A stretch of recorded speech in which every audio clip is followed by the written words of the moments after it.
Hello दोस्तों, आप देख रहे हैं डीएलवी न्यूज़। हम बात करेंगे देश दुनिया की तमाम 25 काम की और महत्वपूर्ण बड़ी खबरों के बारे में। तो आप इस वीडियो को अंत तक जरूर देखें। कमेंट में ये भी बताएं ये वीडियो आप किस शहर राज्य से देख रहे हैं, और अभी तक आपने चैनल को सब्सक्राइब नहीं किया तो कर दीजिए और बेल आइकन को भी प्रेस कर लें ताकि सही समय पर सही खबरें आपके पास सबसे पहले पहुँचें। तो चलिए नजर डालते हैं आज की तमाम बड़ी खबरों पर।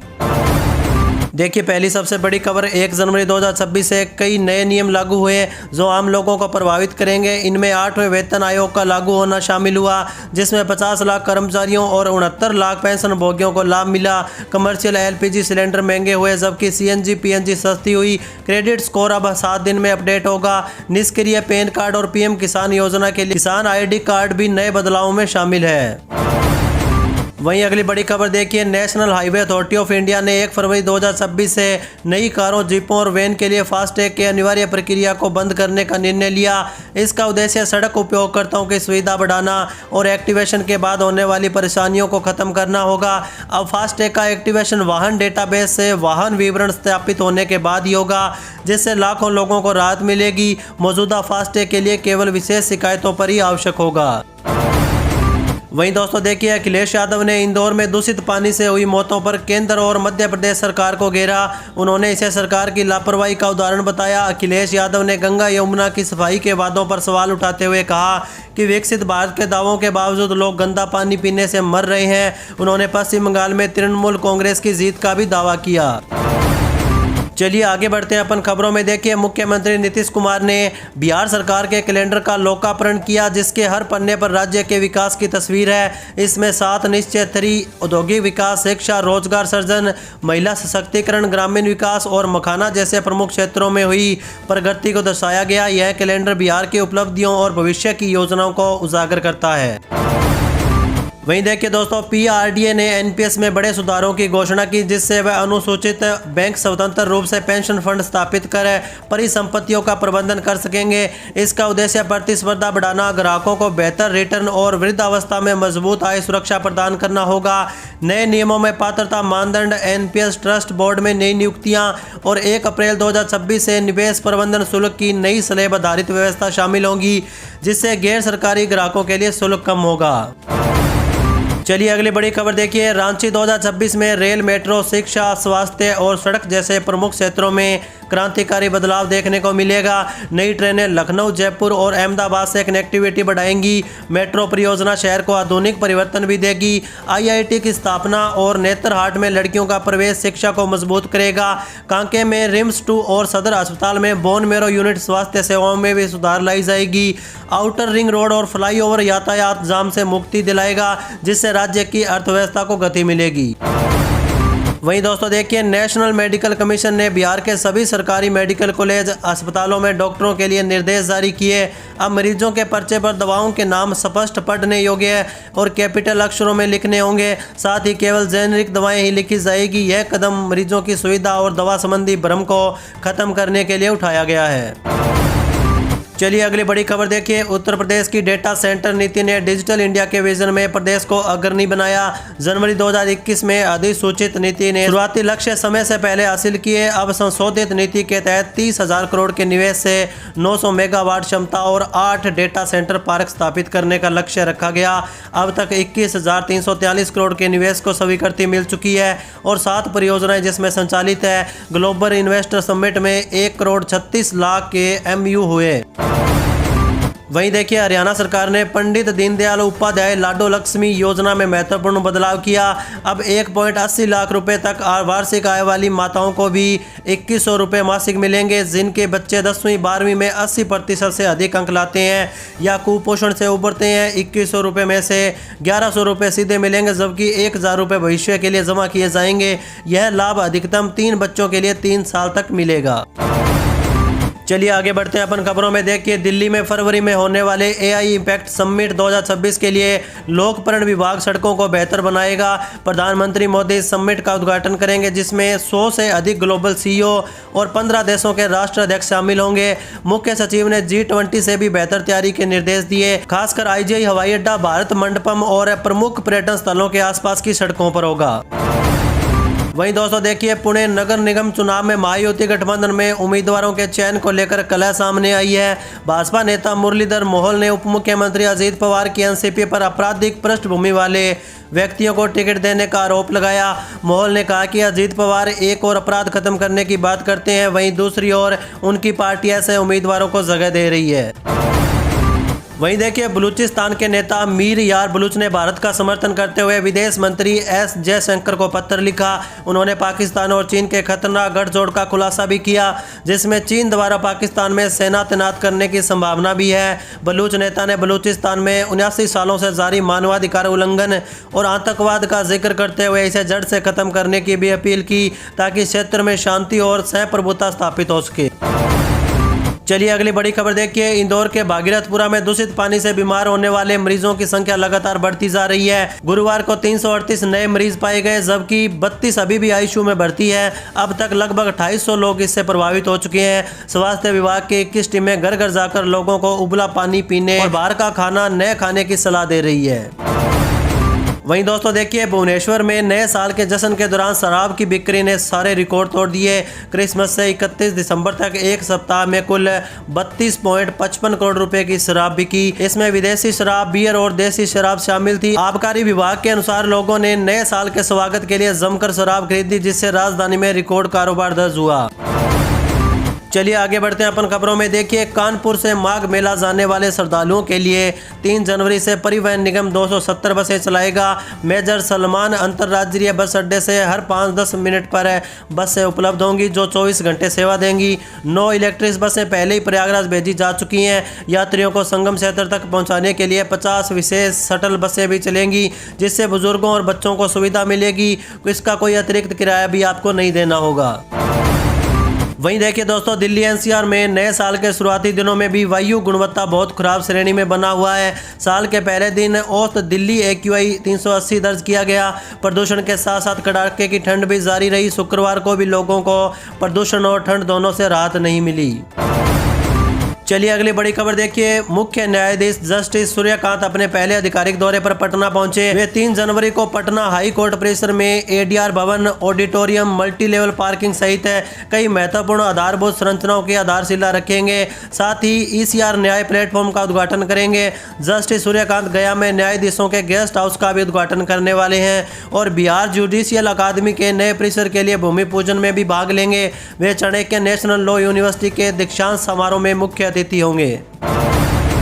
वहीं देखिए, भाजपा के प्रवक्ता CR केसवान ने गुरुवार को महाराष्ट्र कांग्रेस के विधायक नाना पटोले के उस बयान की निंदा की, जिसमें उन्होंने लोकसभा के नेता राहुल गांधी की तुलना भगवान राम से की थी। उन्होंने इसे हिंदू भावनाओं का गंभीर अपमान करार दिया। नाना पटोले ने कहा था कि राहुल गांधी न्याय के लिए लड़ रहे हैं, जैसे भगवान राम ने दमन करने के लिए काम किया था।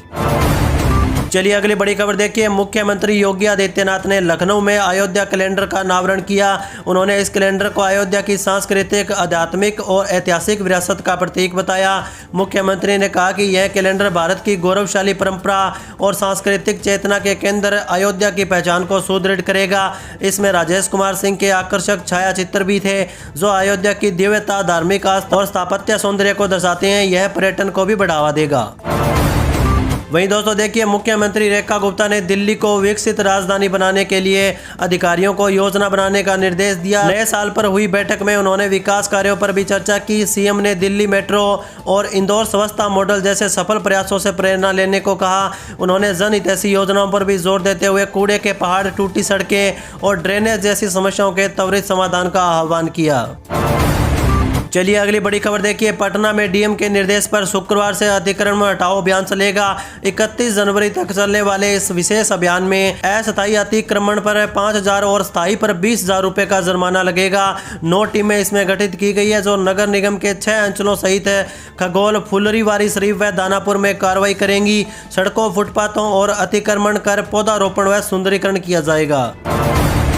वहीं देखिए रेल मंत्री अश्विनी वैष्णव ने घोषणा की है कि भारत में बुलेट ट्रेन 15 अगस्त 2027 से दौड़ने लगेगी। पहले चरण में यह सूरत से वापी के बीच 100 किलोमीटर चलेगी। वहीं अहमदाबाद मुंबई कॉरिडोर का 55% काम पूरा हो चुका है, जिससे 508 किमी की दूरी 2 घंटे 17 मिनट में तय होगी। यह परियोजना जापान के सहयोग से बनाई जा रही है। इसके साथ ही पहली वंदे भारत स्लीपर ट्रेन गुवाहाटी कोलकाता के बीच 18-19 जनवरी से चलेगी।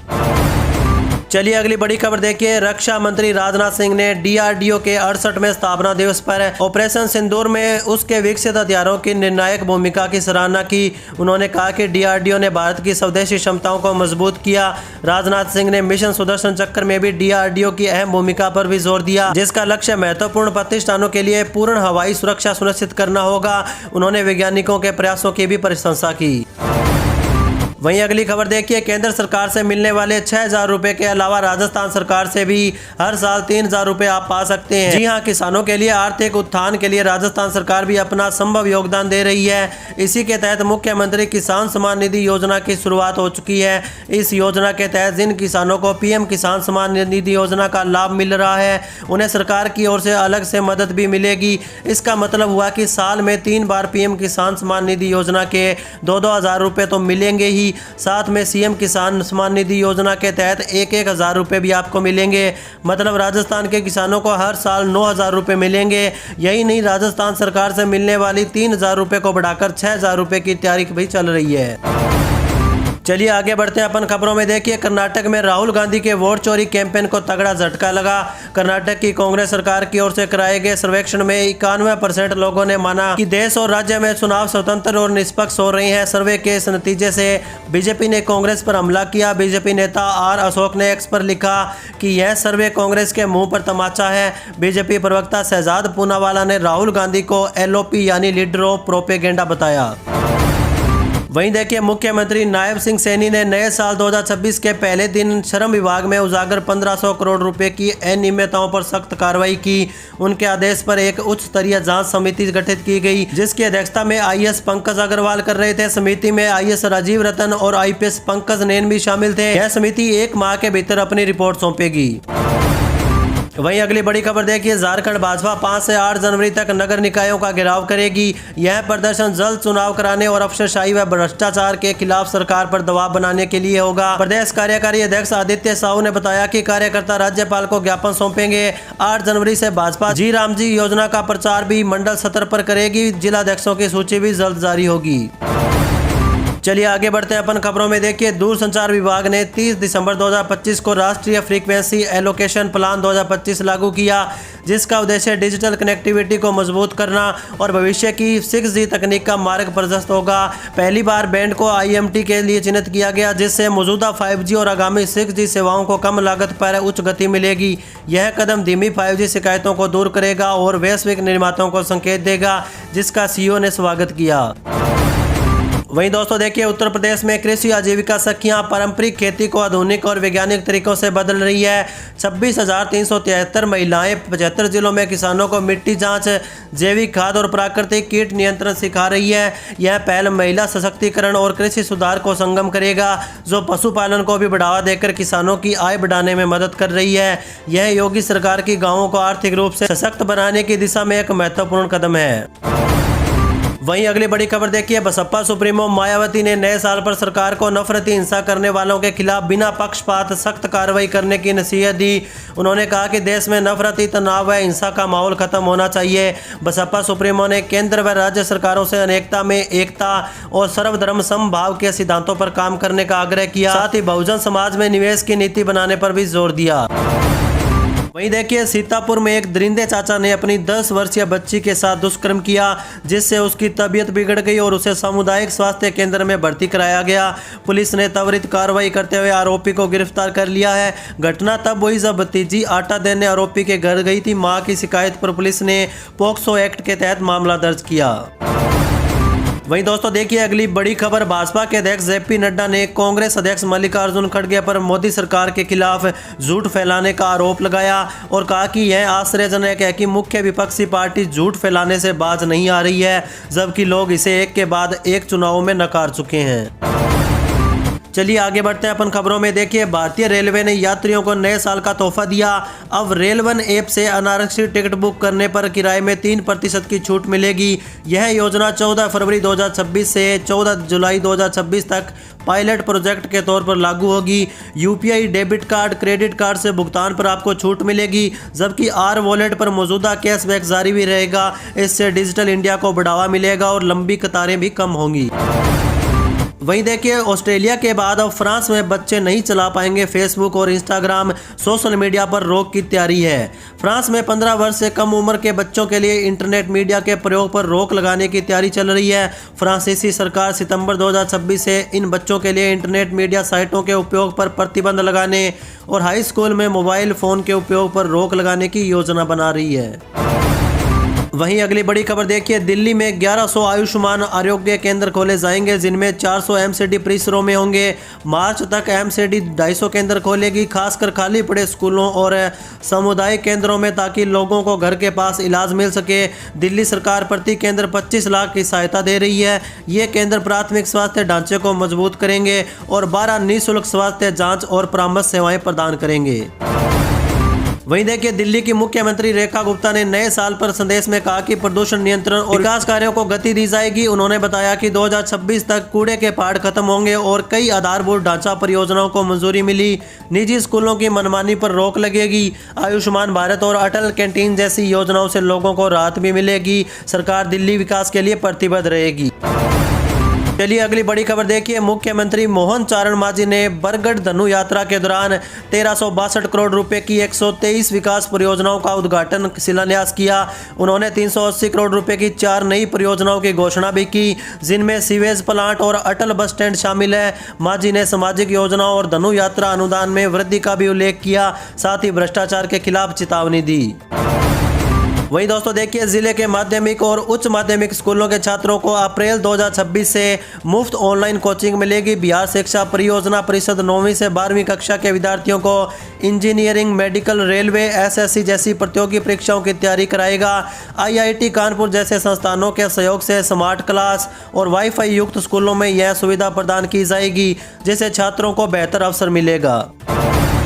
चलिए आगे बढ़ते हैं अपन खबरों में। देखिए, महाराष्ट्र की 29 महानगर पालिकाओं की 2869 सीटों के लिए कुल 33,606 नामांकन पत्र दाखिल हुए हैं। 15 जनवरी को होने वाले मतदान में प्रति सीट औसतन 11 से अधिक उम्मीदवार होंगे।